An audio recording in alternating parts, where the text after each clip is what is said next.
Insights. My name is Tucker Johnson, and I've been doing these pop-up events with thought leaders, influencers. I hate that word, influencers. Thought leaders, mentors, coaches, instructors, people that have some value to add in the industry. And somebody that has a lot of value to add is Danielle D'Amato.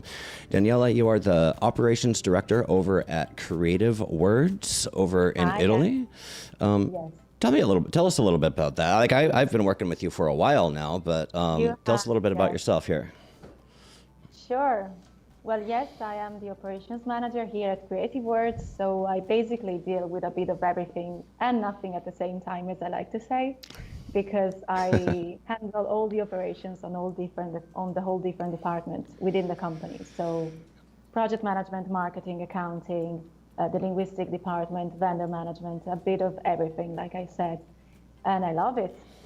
I love to be in control. You love to be in control. I love that. I think you and I have a lot in common because you and I are both ops people, I would say, and we are both partnered or aligned very closely with what I would call visionary people. And I have my visionary that I try to keep in check, and you have your visionary that you try to keep in check, which is Diego. Diego, if you're watching, hi, welcome. Wow. And for anybody else that is watching, if you're just tuning in, these pop-up events, they're not announced, so probably not a whole lot of people are watching. Usually we would get some more people actively engaged in the comments in the stream as people start trickling in one by one. And if that's you, please go ahead and engage in the comments. I'm not sure if my comments are working these days where I can bring them up on screen, but we'll be checking those over on LinkedIn. Comments in LinkedIn will be answered if there's any questions. All of that stuff. But without further ado, I want to get into the subject today, Daniela, which is OKR Methodology, because you have a new course over on Nimzy Learning all about OKR methodology. And I'm just going to play a quick intro here for you. And Daniela, I don't think you're going to be able to hear the sound on this, but hopefully those watching the stream. That's fine. I know what I said. I know. You probably said it several times, right? Because, this sound's not coming through for anybody. Hold on. Just give me one sec. Okay. We might have to rethink our life here if the sound's not working. This is the pleasure of the live stream. Bam. Let's add that into the fun part. Yeah, let's add this into anything. No. Oh, it helps if I turn it off mute. In this course, we will focus on one of the most innovative frameworks. Okay, here we go, guys.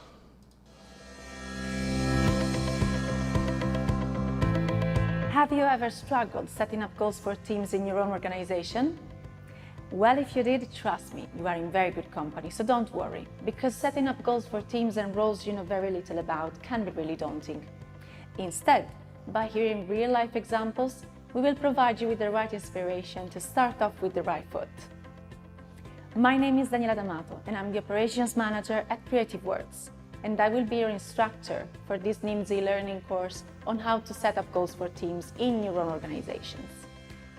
In this course, we will focus on one of the most innovative frameworks for setting up goals in any organizations of any sizes, the OKR framework. We will refer to real-life examples, and we will provide some clear and actionable items so that you can start right away setting up goals for your own teams. Are you interested in learning more? Well, if you are, sign up here. I loved learning OKRs, and I loved applying them to my teams and seeing how well they worked. So if you are interested, I can't wait to meet you there. Hope to see you.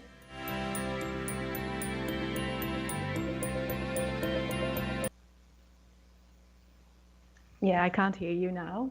That's because I was on mute. Nice. Video's done. So nice little introduction to OKR terminology, but that was like 2.5 minutes. We've got a lot more than 2.5 minutes today. So talk to me about OKRs. What are they? What are they useful for? Who should use them? Sure. So OKRs are a methodology for goal settings in any organizations of any sizes. So no matter how big or small your company is, OKRs could be a good option for you to pick when you have to set up goals for your teams. There are so many frameworks out there. It's just that the OKRs fit well with my mind and my way of thinking and doing stuff. So it was very scientific from the start, and I loved it. I have a scientific mind. So yeah, it's basically very simple. OKR stands for objective and key results. So it's built in different pieces. So you have the objective, which is your direction, the direction that your role has to take. And then there are certain key results. I'm not hearing you. No. Sorry. Yeah, sure, key results. So the key results are actually measurable. Those are actions that you have to do in order to get the objective right. So that's as simple as that. Yeah, and you usually set them at the beginning of a given period. It could be a quarter, for example. That's what I do here at Creative Works. And then you check them regularly with the team. But before you do that, you actually, okay, now I can hear you. Yeah. Good. It's early for me over here. I'm sorry. This is my first meeting of the day. No, well, and you started with me. Thank So you. what I wanted to ask, Danielle, I was trying to interrupt because I have a horrible habit of interrupting people, is Go ahead. when we're talking about setting your goals, who's you? Who is you? Are we talking about the organization, or are we talking about you personally? Are we talking about both? Both, actually, because, for example, when I started to assign OKRs to the rest of the team, I was also assigning OKRs to myself as well. And basically, between my key results, there was also creating OKRs for the rest of the team. So it was like a circle, basically. My OKR was to create OKRs for everyone. So it could be, well, it depends on your organization size, but it could be that you have OKRs for teams, for example, and not just individuals. Okay. But I think it works best when you go to individuals because it's more related to the role of each person. And once again, for those that I totally heard you and totally remember what it stands for the record. But for those that are listening or maybe just joining this live stream, what does OKR stand for? It stands for objective and key results. Objective and key results. Yeah. Awesome. Yeah. So on your team, you mentioned that you implemented these on your team, and your team is growing. Before we could talk about how you're using OKRs, I want to talk about what are some of the cool things that are happening over at Creative Words with the operations team from a growth standpoint. Go. Sure. Plug time. Give me your pitch for your team at Creative Words. For Creative Words.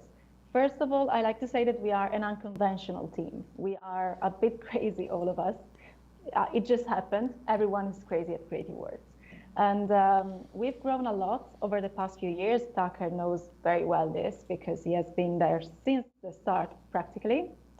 And just in a year, I think we doubled the size. So now it's a big team. We have a very strong focus on education and training as well. So we do have a lot of internships going on, usually both remotely and in person, even at these times.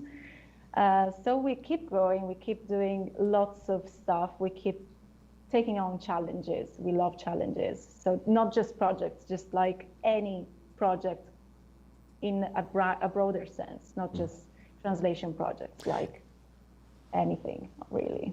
Like the classic language service provider, right? And this is what I say all the time, which is that LSPs, language service providers, don't provide translation. We provide services, right? And I think what your team is doing over there is very indicative of that. You have an open mind as to what can be done and what can't be done, and that's important in our industry because. Yeah, it's easy to fall prey to like the echo chamber and just be doing what everybody else is doing. And the way that you keep an open mind is by fostering that culture with your team, right? You can't just lead from the top, right? Like, of course, culture comes from the top. Of course, leadership comes from the top, but you can't just dictate, like, this is what we're going to be doing. Your team has to get buy-in on that. Yes. So perhaps you can talk a little bit about how setting OKRs, how setting goals, how having clearly defined objectives that you're working towards helps your team to feel bought in, or in not just to feel, but to actually be part of the whole organization. Sure, that was actually why we started with OKRs in the very first place, because I was struggling with getting the people going into that direction that the company was taking. And having a framework like that of the OKRs really helped, because the feature of OKRs is that all the OKRs of everyone are actually shared within the whole company. And the progress is always visible by everyone, because we use a software that keeps track of the progresses. So everyone is actually always looking at their own progresses and the others. And by building OKRs for the team, I usually try and assign goals that are actually linked between the different people, so that eventually they all end up helping each other in getting each and everyone's objectives. Awesome. And we have some comments I want to go through. I finally got these comments working here, everybody. So thank you so much for being patient. Rodrigo, you're always in these streams. How do you just live on LinkedIn? I love it. Hi, guys. Let's start from the bottom here. Hey, Tucker, Daniela, what do you think about the business intelligence analysis applied to the language services industry? Wow. I'll let my special guest take that. I've certainly got opinions. I've always got opinions here, but business intelligence analysis applied to the language services industry. I mean, this is kind of what we do over at Nimzy Insights.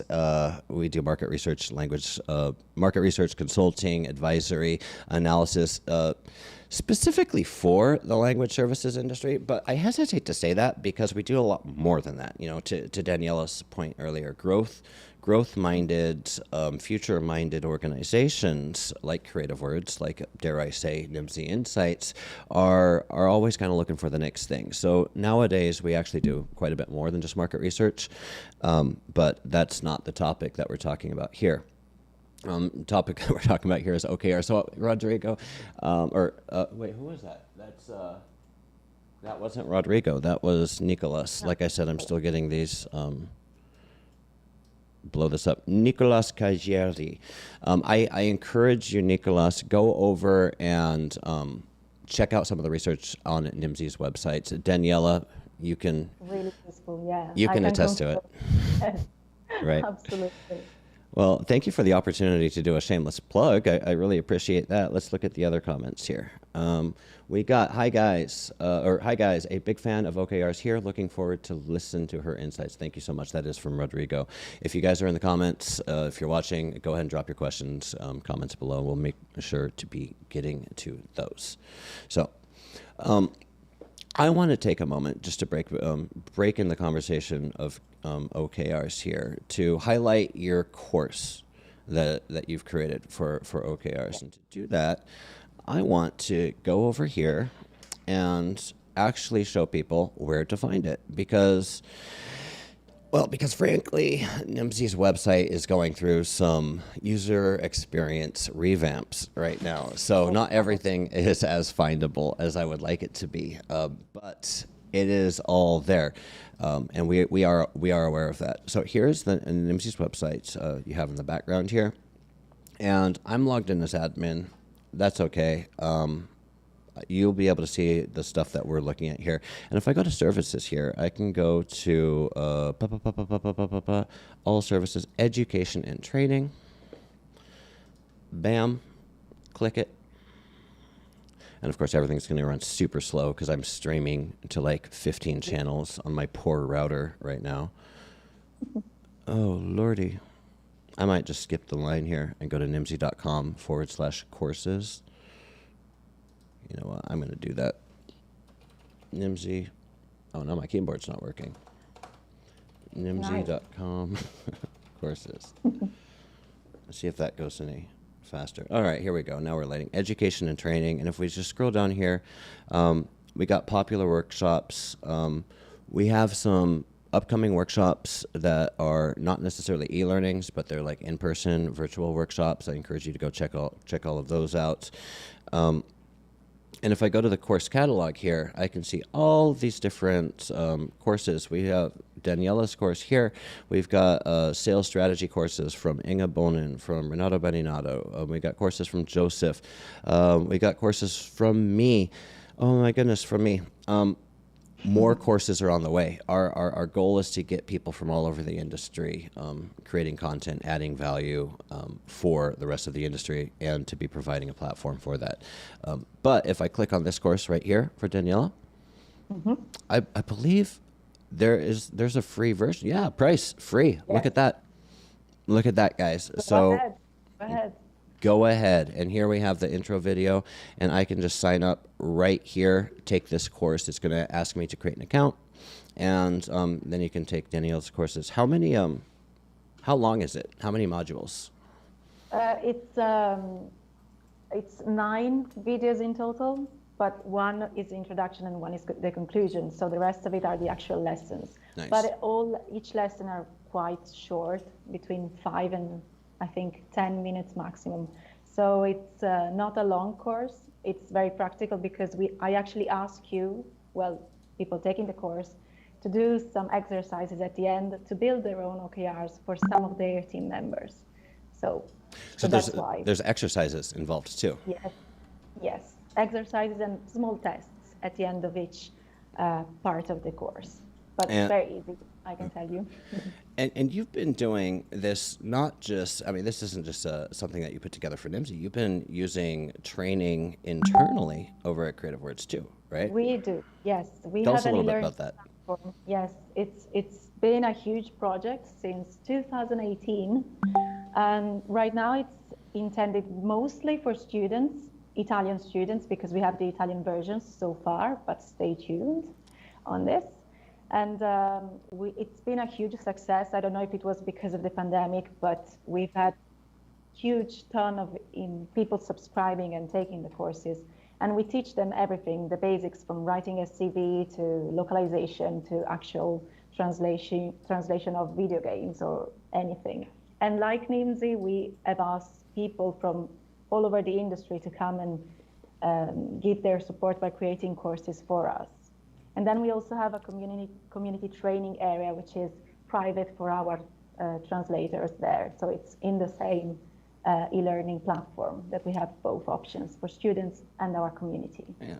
So basically, like your motivations for creating your trainings over there is same as for us here at Nimzy, which Exactly. is we were looking for a way to support our clients. And we do a lot of on-site stuff, consulting, workshops, stuff like that. Or I should say we did before 2020, right? Oh, and we all know what happened. And when that time came, we thought, well, shoot, how are we going to keep adding value? How are we going to keep supporting people? And the answer to that question is, frankly, I love it because it's something that, like, I think the pandemic pushed us to evolve at a quicker pace, because not only have we found a way to like plug the leaking boat to, you know, keep going on with the status quo, but we found a way to actually provide more and better value to our clients through training. I agree. I totally agree. Yes. But this is turning into a conversation about e-learning, which was not my intention. That's fine. That's kind of how these things go. Let's go check the comments to see if there's any comments, and then we'll come back to talking about OKRs. Awesome. Rodrigo Espinosa Caballada. One of these days I'm going to get called out for pronouncing that wrong. Daniela, do you agree with if it does not have a number, it is not a key result? I do. I agree. And that's kind of the mistake that I made at first when I started to create the first OKRs for some team members. And I was actually, for some at least, key results, I was not expecting an actual number, but like a percentage of the progress, like how far do you think you are in getting the objective right? But that doesn't really work. I mean, you need to have numbers, so you need to go down and find the key results, which is actually really measurable. It can be even just write, I don't know, 10 emails to, I don't know, your existing customers by upselling your services. But at least you have a number, you have 10, so you need to get 10. Of course, this is just an example. It's not really something that you should look for in your OKRs. But yeah, the number, yeah, it has to be scientific. It has to be clearly visible, clearly measurable. I totally agree. What if you want to measure something that's not necessarily measurable? It's not necessarily objective, but let's say, I'll give a real example. Let's say you want to measure so that you can improve employee satisfaction. How would you go employee satisfaction, right? So I just say that because it's a fuzzy little metric, right? How would you go about? I'm putting you on the hot seat here. How would you go about that? Yeah, that's challenging because, of course, satisfaction, how would you measure that? Maybe you could set up some sort of checkpoints with the team meetings or where you actually have, I don't know, some role play, for example, and by that you can measure how much people are engaging by setting up games which are actually related to goals and roles, actually. We did something like that. And at the end, you actually send out a survey by giving a certain number of, scores to each question that you ask, maybe, and you eventually get a certain level of score out of that. That could be, well, I would need to think about it. I love that. I love that idea. I'll get this chat window out of the way. I love that idea too, because what I encourage people to do is not just report on what's measurable, but go one step further and figure out how to make the unmeasurable measurable, right? Yes. And I love your example of surveys. Surveys are a great tool to take subjective, fuzzy things and make them more concrete, make them more interesting. Yeah, I actually took it from you because you gave me this when I was trying to build the first OKRs. You gave me the idea that you should not start from something that is measurable, but start from something that you need people to do and try to make that measurable. So it all changed my viewpoints. So thank you on this. Oh, yeah, you're welcome. One thing that and that's why I bring up that example too of like employee satisfaction. Another great one is one that like many people have heard of, which is the NPS score. Have you heard of NPS score? Have we talked about that, Daniela? Yeah. Yeah, I heard of it. We don't use it, but yeah, I heard it. I don't think we use it right now at Nimzy either, but NPS stands for Net Promoter Score. And it's a very simple methodology. Like it's a 3-question survey you send to your clients, which is essentially, oh gosh, now I'm going to screw it up. On a scale of 1 to 10, how likely are you to recommend our company to a friend or colleague? And then they 1 to 10, they fill that out. And then after that, you essentially ask why, which is if they rated you 8 or below, I think, you ask, what can we do to get a better score? Because 7 is a bad score for NPS. The reason I don't use NPS in my organizations that I work with now is because it's a really, really, really, really powerful, useful tool when you are servicing a lot of customers, because you're going to get that. And this is true about any data, right? This is true about any OKR. Is like the bigger the sample size, the more meaningful the data is going to be. True. Right? But they can be useful. For example, if you go on over to Nimzy Learning, which is nimzy.com/courses, and you sign up for a course like Daniela's course here, which is free, once again, Then after you finish that course, you're going to get a survey that says, how did you like this, blah, blah, blah, anything that we can do better. And we read those. We absolutely read those because this whole e-learning initiative is something that's very new to us, and we want to understand what makes a good e-learning course. For example, one of my courses in there, one of the first courses that was created was originally it's adapted from a course that I do at Middlebury Institute on account management, and the videos are like 45 minutes to an hour long in that. And I created those like the week after COVID came to the United States because I was supposed to be teaching on site. And so I had to rush and create these courses. But I didn't get the memo in time that the best practice these days is 5 to 10 minutes. So long courses over in there. Let's see here. Let's go back to the comments here. Anybody else? Danielle, do you agree with? Yes, if it doesn't have, okay. If you guys have any more questions, we'll be checking those periodically. All right, quick time check, 9:36. I think we've got, how long can you stick around, Daniela? You got anything? I can say, no, nothing afterwards, no. It's almost 6 p.m., so we're closing up afterwards, so it's fine. I have time. So for these OKRs, for this methodology, and I'm sure it's talked about in your course, what in practice does it actually look like? Do you have a dashboard? Do you hold weekly meetings? Yes. Do you hold daily stand-up meetings? Tell us, just give us a sneak peek. Yes. So we have a dashboard. You could use any software. There are so many. We use GTM Hub in case you want to look at it. GTM Hub. GTM Hub, yes. Okay. It's really good because yes, it gives visibility, like I said before, to the whole team of the whole OKRs of everyone. And you see at what each and everyone is actually working and how much they are progressing. They might want to help each other because, like I said, if you build them right, if you build them interconnected among the different roles, people might actually want to help each other. Like, okay, I know this person is stuck here because maybe I can, for example, the marketing team might be having to, I don't know, write papers or blog stuff. And we have linguists who love to write out blog posts. So it happened that they just went to send them to me. If you got people that love writing blog posts, gosh, you can always use more marketing writers. Every company. So. Yes, every company. I totally agree. Marketing is key, and yes, good blog posts are just amazing. So it actually happened. They just saw the progress of that person not really going that well, that quickly. And they just went up and said, look, I can help you. I can write this. Would that help?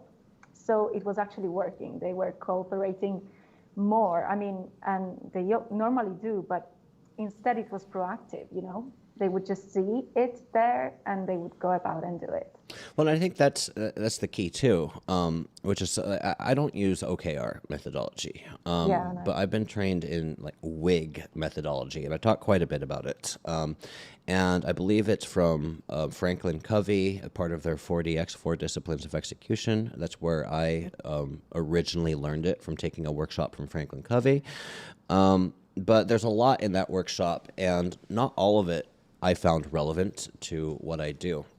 What I did find relevant was this WIG methodology, and I really like it. WIG stands for Wildly Important Goals.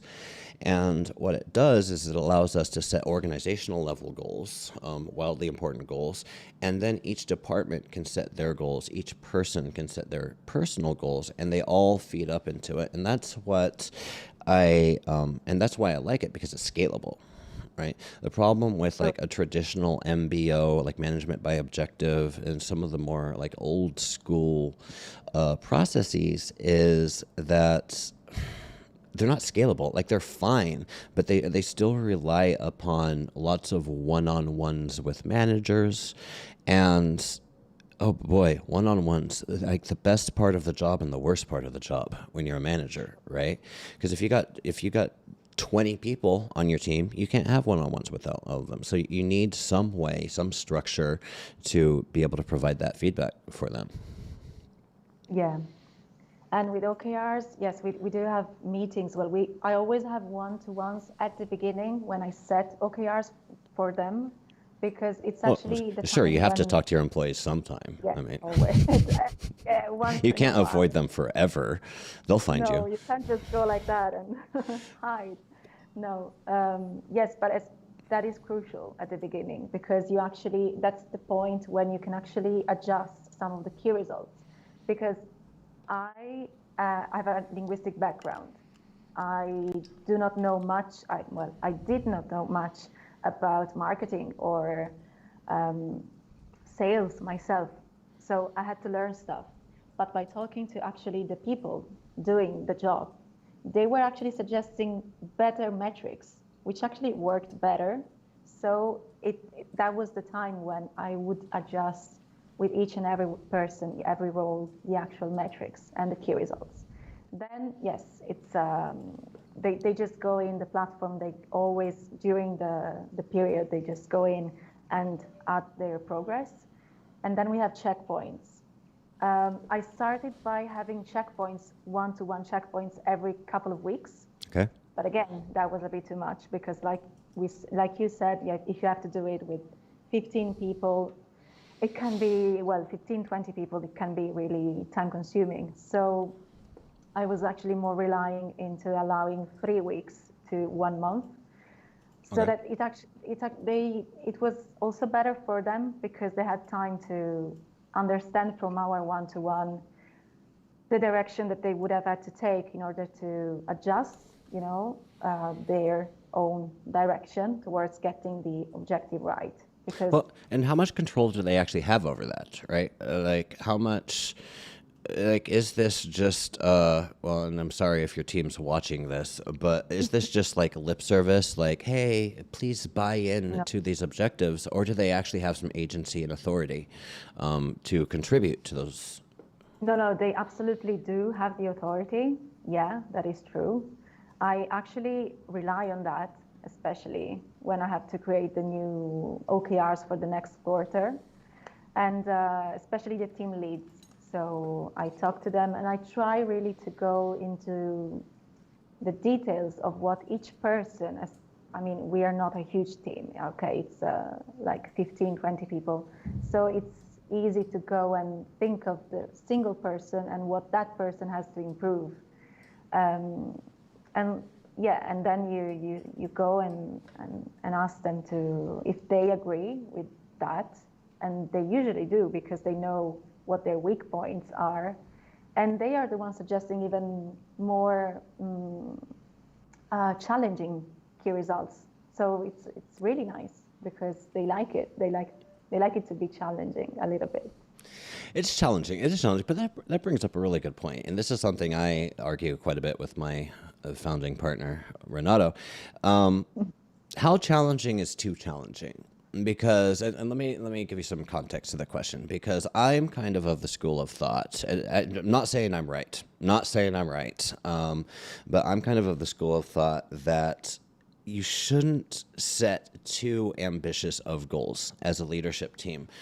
Why? Because it's disheartening. It's not motivating. It's demotivational. And I don't think my partner understands that, because my partner has never worked on an ops team. He's never been held to goals. He's always been the one setting goals, because he's always been an executive, a leader, a visionary. He's always been a Diego, right? Sorry, Diego. Yeah, you laugh because it's true, right? You and I have commiserated about this before. Love you, Diego. You're the best. Always. Diego is Daniela's boss, by the way, for those of you that are watching. And so there's a fine line to walk. There's a very fine line to walk, because you want to set goals that are stretch goals, that are going to push the limits, that are going to make people want to work harder to accomplish something together that they couldn't accomplish on their own. However, if it's too stretch, I know ops people, because I am an ops people. We're going to look at it and we're going to say, no way it's going to happen. I'm not even going to try. Even if you tie it to like a bonus, you say, I'm going to give you $10,000 if you accomplish this. Ops people are going to look at that and they're going to say, it's not possible, so I'm not going to try. I'm not going to waste my time. Ops people aren't salespeople, right? Salespeople are more motivated. And if they were motivated by money, they'd go become salespeople, right? Exactly. I Rant totally over. Rant over. Totally. It has to be ambitious, of course, like you said, but it has to be doable.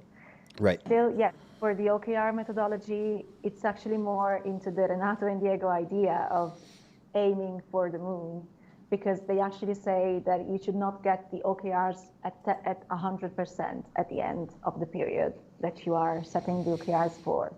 If you get 20%, it's fine. That's what they say. But okay, that's what they say. That's what they say. Okay, okay. I was about to challenge you on that, but okay, you're just reporting on what the Diegos and Renatos of the world say. Okay. Exactly. Yeah. But so we use the wildly important goal for DX methodology, Wig methodology, and part of that methodology is you have a dashboard that you look at, and you have a weekly meeting. You go over the dashboard. You're familiar with it, I think. Yes. If you're watching and you'd like more information on the Wig methodology, I think I have a live stream on the channel about it. If not, I'll do one soon. Don't worry about it. But part of it is this color coding, this dashboard. And the idea behind it is you should have a dashboard and it should be very visible to everybody. So think if you're working in a manufacturing, in a warehouse or in a store or something like that. The dashboard could be a whiteboard hanging in the break room. Right? Yeah. It could be, a light, red, green, yellow lights hanging over the production room floor. The idea is that everybody at any time should have visibility into how well the company's doing. And here at Nimzy, we have a level of transparency that is borderline obscene transparency with our employees. Like everyone knows how much money we're making. Everyone knows how much money we're not making and why, right? All of those things because we use this wildly important goal methodology. But anyways, this green, yellow, red, because it's so visible, that's why I say, it can kind of be disheartening to log in and see that dashboard red. Might be time to update our goals because I do believe in this concept of the quick win, right? Like if a team's struggling, hell, if I'm struggling, right? I need a quick win every morning. Well, not every morning. I'm not as good as I used to. I wake up and I put my to-do list in my to-do list here. Thank you, Alyssa, for my lovely notebook. I do use it. And I will put things on that to-do list like make your bed. Shit, I haven't made my bed today. I will put things on my to-do list like make coffee, right? Just so I can scratch it off and have a quick win. Rewarding. Yeah, I believe in that for teams too. Like, how can I give my team a quick win? How can I give my whoever a quick win? Yeah. That's why some key results are actually easier than others because of that, because you need to see some progress. You need to see something that you can cross out and say, okay, for this one, I'm done. I have done everything that I was asked for. Yeah, it's really important. For me as well, I'm just like you. I need to cross out things all the time. So what are some of the metrics that you're tracking? And I don't want to get into anything like super, personal, confidential for your organization, but if there's another LSP out there that wants to manage their team and manage their growth essentially using a data-driven approach, and they're interested in checking out OKRs, what are some of the metrics that they should start with for LSPs? Depends on the roles you are looking at. I can say that, for example, one of the roles I was struggling the most was the linguistic team. I don't know if that's of any interest for this LSP, but because for the linguistic team, we have a team of in-house linguists, which are actually lead linguists. So they do not do translations themselves. So I did not want to measure productivity on those because our linguists there make a higher level job on the client overall. So they organize calls with the external team. They create style guides. They don't just translate and review stuff. So what do you measure? I mean, if you do not measure productivity, if you do not measure how many words, which I don't like in any case. I mean, even it's a slippery slope. It's a slippery slope when we start talking about measuring. This is a conversation we are having internally, and by conversation, I'm using a charitable term to describe what's happening internally right now. We're talking about essentially, in a word, timesheets. Yeah. Right? Timesheets. Timesheets are the favorite of the manager that wants to improve. And I'm frankly right in the middle of this debate because I come from an ops background. I love measuring things because you can't improve what you can't measure. And you kind of need timesheets for some of that measurement. However, at the same time, I also hate filling out timesheets, and I know other people hate filling out timesheets, and I also, having filled out timesheets for decades, having filled out bullshit, where's my reports, from upper management. No, not upper management, middle management. Let's face it. BS reports are requested by middle management, not upper management. But I've filled out enough of those to know that people just lie. People just lie. Eventually. They'll start off. They need to fill it out, so they just need to do it. Yeah. Yeah, I agree. So, and that doesn't make them bad people. Absolutely. No. I'm not saying that makes them bad people for lying, because I lie. I have lied many, many times on not expense reports. Lord, no, I'd never lie on an expense report. But I would lie. My CFO is watching this going, oh, God damn. I will lie on timesheets, and I will proudly lie on timesheets. But let's jump over and see if we have any questions in the comments here. Really quickly. Beautiful. Pull this up. Can you see that, Daniela? Yes. All right. Giovanni Lester. Hi, Giovanna. Not Giovanni, Giovanna. I use long, medium, short, and short. Okay, I'm going to say that again. I use long, medium, short, and short term goals. The organizations I work with and arrange for teams to work complementing each other's efforts. It does not work well with volunteers. They usually think someone else will cover their shortcoming. Thank you, Giovanna. Lots of good points in there to unpack. Danielle, you want to respond to that? Yeah. I mean, it's really, I agree. I mean, I don't know with volunteers. I mean, you would have to really think of ways to engage them in a way that they would want to do that. Yeah. Volunteers are hard. Yes, really hard. So it would take some time just, to drive them into the right direction. And because one other thing with OKRs, I'm always thinking of those, is that you usually do not assign rewards to OKRs. So, they are volunteers, so even if they are volunteers, they do not get paid for anything, but still, you would not give them rewards for doing stuff, even if it's just, I don't know, a free course or whatever. So even that would not be an option because, it doesn't really match with the OKR framework, giving rewards, because it's essentially something, if you focus on the OKR, you will get a bonus or something. But then all the rest of your work, I mean, it's part of your job anyway. So that would not be a solution for volunteers either. So yes, that's challenging, to be honest, but you could find something, I think, still related to engagement in a way. Because like helping each other, that's the key, I think. I mean, even with volunteers, if you mix OKRs with also volunteers and staff members, maybe, I don't know, they would want to do things just like it happens in-house. It's super hard. Yes, all good points, Daniela. I have experience managing. I have experience attempting to manage volunteers, and I have experience being a volunteer. So I can fully understand the psychology of being a volunteer. And the psychology of being a volunteer is, I will do this, but let's be straight. I'm helping you, right? Yes. You called me. All right. I'm giving you free work, right? Hey, is that like, WWJD? No, it's not. It's not, something I'm preaching from the mountaintop, but it's real.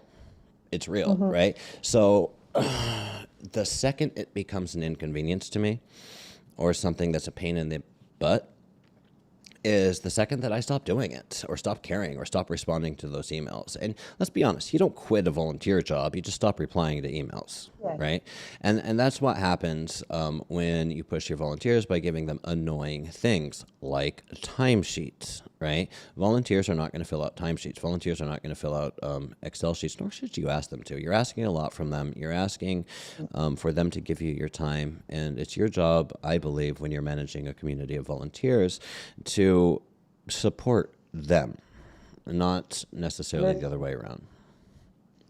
Yeah, so yeah, even assigning goals to them would be a bit probably asking too much, but still in a way you could find ways to engage them. Well, but it's like, and let me backtrack a little bit too, though. Like, I think there's a space to assign goals to them, right, Daniela? Yeah. But so how do you make sure that those goals are motivational and not bureaucratic?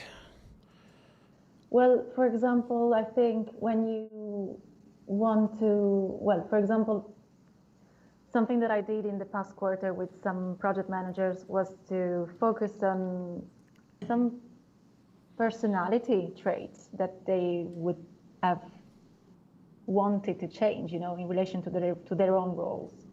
So probably something like that could be towards, the volunteering people, because you focus on something that can help them, like in general, not just on their job. Sure. So yeah, it could have been stress management or communication. Well, communication skills could be something related more to the role job, but stress management, I tried very hard to think of something to measure out of that. I think I did, but yes, we're finishing the Survey. quarter right. Survey. Survey. Survey. To our previous point, on a scale of 1 to 10, how do you feel? And then you put it in a nice graph, and you've turned the subjective into the objective. I love it. Yeah, absolutely. Yeah. Yeah. And Giovanna must agree with something that we said, because she said exactly in the comments. Yeah. Right. Good to hear.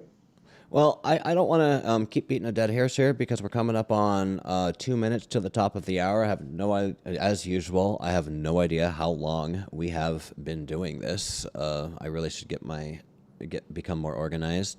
But Daniela, any closing words for us as we come out? Tell us about, for those that are just joining, let's recap. Tell us about your course. Tell us about how to access that course, what they can expect from that course. I'll give you the floor here.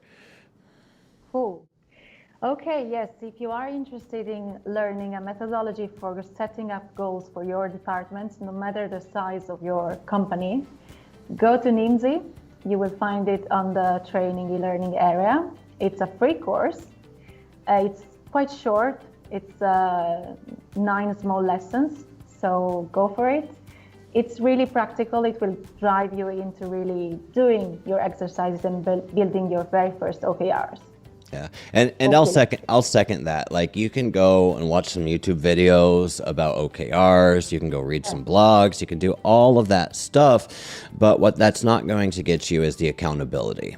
And that's kind of what Nimzy Learning, our e-learning courses, are all about. Because you sign up for the course, you're going to get, you're going to be tracking your progress. If you want to have an accountability partner, you get someone to do it with you. You talk to your manager, and you have that accountability, and you go through it. And you have the opportunity to spend a lot of time with Daniela here, which is just awesome. Which is just awesome. So you'll get to know Daniela very well before perhaps you ever even meet in person.